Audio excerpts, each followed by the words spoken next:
అందరికీ మరణాతండి బాగున్నారండి.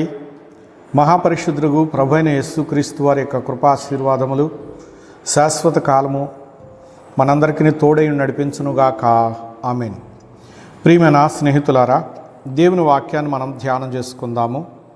ఈ దినమందు కీర్తన గ్రంథము 34వ అధ్యాయము 10వ వచనమునందు, యెహోవాను ఆశ్రయించు వారికి ఏ మేలు కొదువై ఉండదు అని చక్కగా దేవుడు మనకు సెలవిస్తూ ఉన్నారు.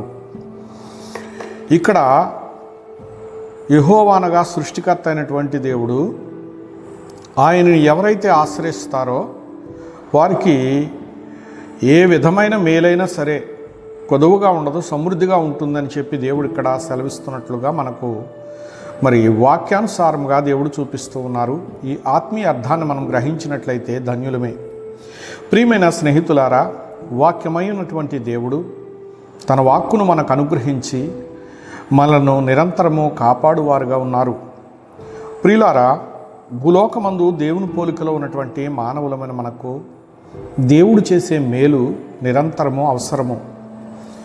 ఆయన మేలు చేసేవారు, ఆయన ఉపకారం చేసేవారు, ఆయన కొదువులు తీర్చేవారు, ఆయన సమృద్ధినిచ్చేవారు.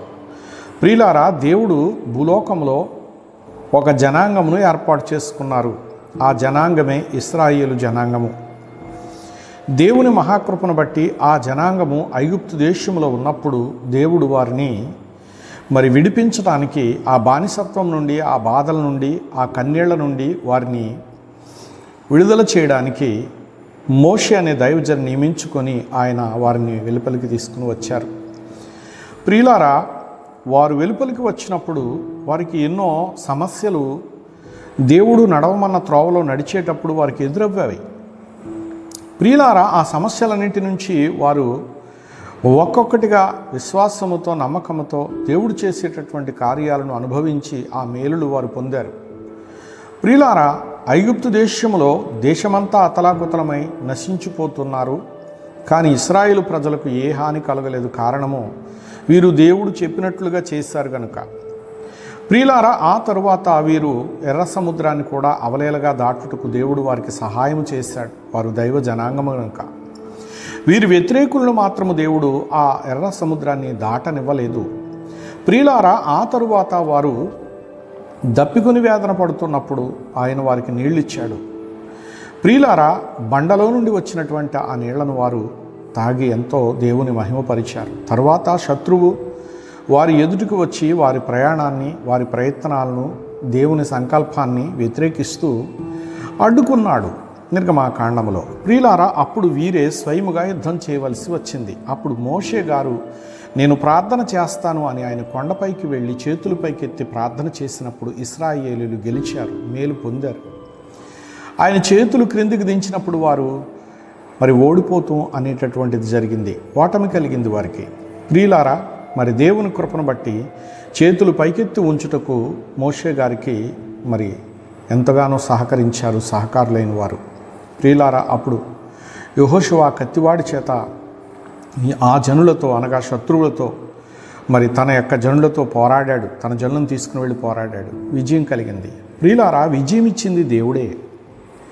ఇలాగును వారు ఆకలితో బాధపడుతున్నప్పుడు వారి ఆకలి దేవునికి తెలుసు కనుక ఆకాశము నుండి మన్నా కురిపించి వారికి ఆహారం ఇచ్చి వారిని తృప్తిపరిచాడు. ఇలాగూ వారి కొరతలను తీర్చాడు, వారి కొదవులను తీర్చాడు. వారితో ప్రయాణం చేస్తూ వచ్చారు దేవుడు, వారిని నడిపించారు ప్రభువారు.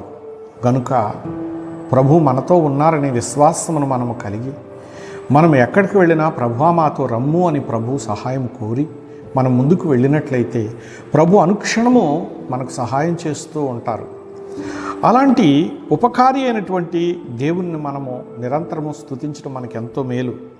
గనుక ఆయన్ని ఆశ్రయించిన వారు ధన్యులవుతారు. వారు దైవ జనాంగము దేవుని ఆశ్రయించారు గనక అన్ని క్షణాలలోనూ, ప్రతి కష్టంలోనూ దేవుడు వారికి సాయం చేసి వారిని ఆదరించాడు. ప్రియులారా, అలాగే ఏ మేలు కావాలంటే ఆ మేలు వారికి చేసి పెట్టాడు. పగటి వేళ మేఘస్తంభంలో, రాత్రి వేళ అగ్నిస్తంభంలో ఉండి చీకటి భయం లేకుండా, ఎండ వేడిమి భయం లేకుండా వారిని కాపాడుకుంటూ వచ్చారు. ప్రియులారా, ఇలాగును కనుపాప వలె కాపాడిన మహాపరిశుద్ధుని సహాయం కోరి ఆయన ఆశ్రయిస్తే ఎన్నో మేళ్లు పొందుతాం. ఈ కడవరి దినాలలో నీవే స్థితిలో ఉన్నావో నీతో రమ్మని ప్రభువుని పిలువు. ఆయన వచ్చి నీ కష్టాలన్నీ తీరుస్తారు, నీకు తోడుగా ఉంటారు. అట్టి మహాపరిశుద్ధుని సహవాసం నీకు శాశ్వత కాలము తోడుగా నడిపించునుగాక. ఆమె చిన్న ప్రార్థన చేద్దామండి. మహాపరిశుద్ధుడ, అత్యున్నతుడ, ప్రేమగల మా పరలోకపు తండ్రి, నీ పాదాలు వందనాలు చెల్లిస్తున్నాను నాయన. ఇదిగో నీ సొత్తైనటువంటి బిడ్డలు లోకంలో ఎందరో ఉన్నారు ప్రభువా. నా తండ్రి, వారు నీ సహాయం కోరుకుంటూ ఉన్నారు. దేవానికి స్తోత్రాలు నాయన. నిన్ను ఆశ్రయించేవారు కనుక ఏ మేలు కొదువు లేకుండా వారికి సకల సమృద్ధి కలిగించి మహిమను పొందమని మహిమగల రాజగు క్రీస్తు యేసు వారిని బట్టి ప్రార్థన చేస్తున్నాను నాయన. నిన్ను అడిగి అందుకుని భాగ్యవంతులుగా తీర్చిదిద్దమని త్రిత్వదేవుని పుణ్యనామంలో అనగా ప్రభు అయిన యేసు క్రీస్తు నామంలో ప్రార్థించి సమర్పిస్తున్నాను పరమ తండ్రి. ఆమెన్. అందరికీ మరణాతండి.